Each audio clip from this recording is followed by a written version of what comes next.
Whether it be games, films, paintings, or any other form of creative endeavour, art has long been a vehicle for transgression and subversion, providing curious observers an avenue to ruminate on uncomfortable, often taboo topics. Take David Lynch's surreal horror epic Lost Highway, or Half Mermaid's mesmerising puzzle mystery Immortality. Their uncompromising and dark ambience leaves you changed, and often with more questions than answers. Horses, the latest game from developer Santa Ragione, uses the medium to tell its own morally challenging story, asking you to complete increasingly distressing tasks as a naive farmhand. Guaranteed to make you uncomfortable, Horses is an affecting first-person horror game that, despite a few pacing and signposting issues, tells a story that's sure to stick with you, whether you want it to or not.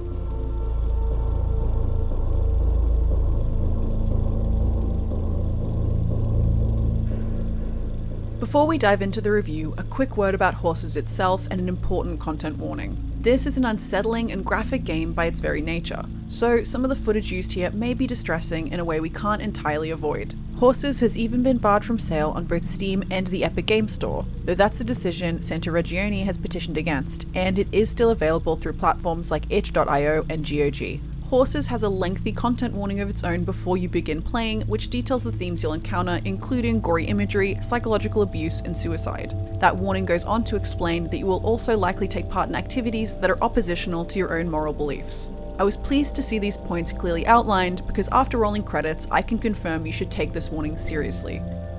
We will be avoiding spoilers and anything too explicit in this review, but keep that all in mind as we proceed. In Horses, you step into the boots of Anselmo, a troubled 20-year-old who's been shipped away from college to work on a rural farm for 2 weeks at the behest of his parents. It becomes immediately apparent that something is wrong here though as you meet the titular horses, who are in fact naked humans with horse masks permanently affixed to their heads. From this point forward, almost every action you complete is intentionally intended to make you feel conflicted as you're forced to participate in the farmer's sick power fantasy. Over approximately 3 hours, I was compelled and constantly curious, but still found myself struggling to push through the haunting world that's been conjured here, with its grey moral code and disturbing paraphernalia. Horses is, in effect, an interactive silent film. Unsettling lines of dialogue are delivered through old-timey title cards amongst a smattering of live-action and 3D animated sequences, with limited first-person interactions between them. Every scene plays out in black and white, and you'll be held captive staring at the farmer's mouth as it enunciates monologues through vile grins, spliced with real-world footage of vegetables being watered. A minimal soundscape adds to the off-putting atmosphere, buffeted by the constant whirring of film that taunts you at all times, ensuring you feel isolated as you endure the weeks of work. This blend of audiovisual torment is unnerving from the start, and only escalates as you catapult closer to the striking finale.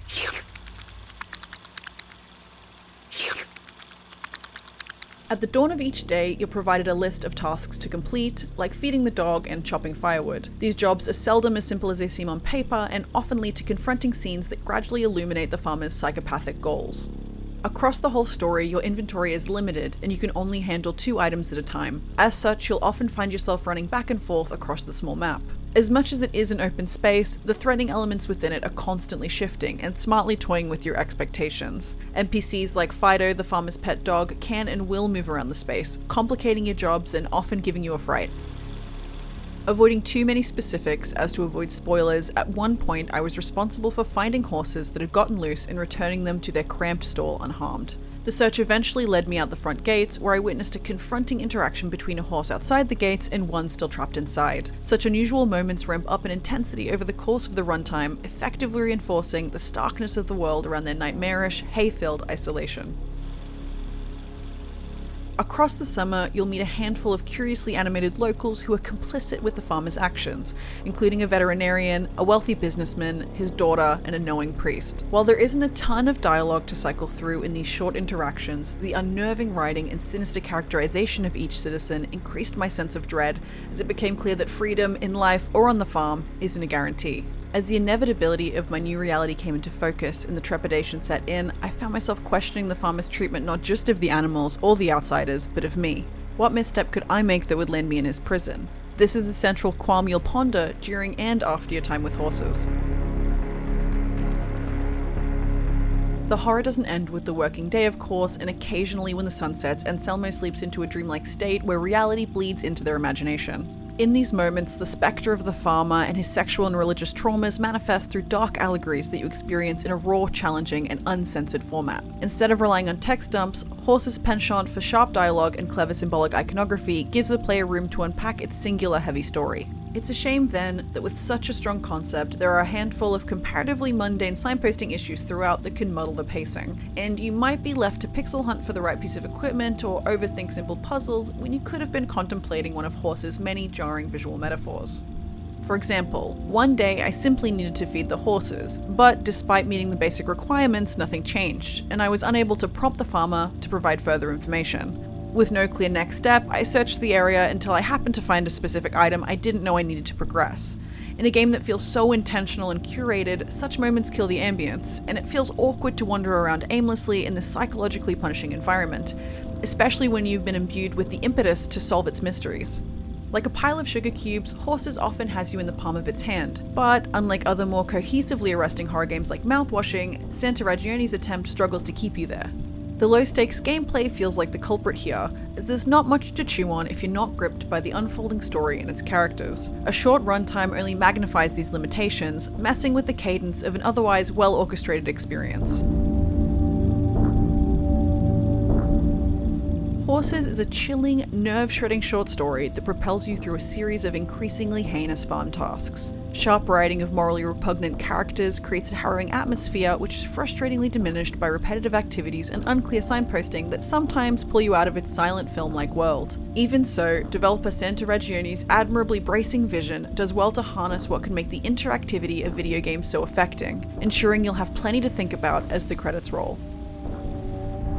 Executive Reviews Editor Tom Marks here to talk a little bit more about this review because it was a little bit of an odd one with the ban situation. Obviously, it got banned from Steam, but literally after we had already pretty much completely produced this review, it then also got banned from the Epic Games Store, which was odd because the review key that the developer provided to us was actually through the Epic Games Store. So that was quite surprising to hear that that happened. It's an unconventional situation, but it's not the first time anything like this has happened. You can check out our review of another horror game called Devotion, which we reviewed a while back that similarly was banned from Steam, and we had this review ready and we published it. Similarly, not quite the same situation, but you know, games have been removed from sale after publishing a review or while we've been reviewing games, stuff like The Day Before, Concord, those sorts of things where you can't get them all at all anymore, but the review sort of still stands as what we played. Thankfully though, like we say in the review, this one is still available on platforms like itch.io, GOG, places like that. And if you want to learn more about the ban situation, the comments from both those storefronts and the developer itself, you can check out all of our reporting on this over on IGN.com. We'll have a link in the description below as well about that. And if you just want some different sort of horror stuff from this year, we do have reviews of Tormented Souls 2, Silent Hill F, and while we didn't do a video review for it last year, we do have another sort of psychological horror indie game that got a lot of buzz last year, which was Mouthwashing. We have a written review of that up on IGN.com. I'll put a link to that in the description as well. For everything else, stick with IGN.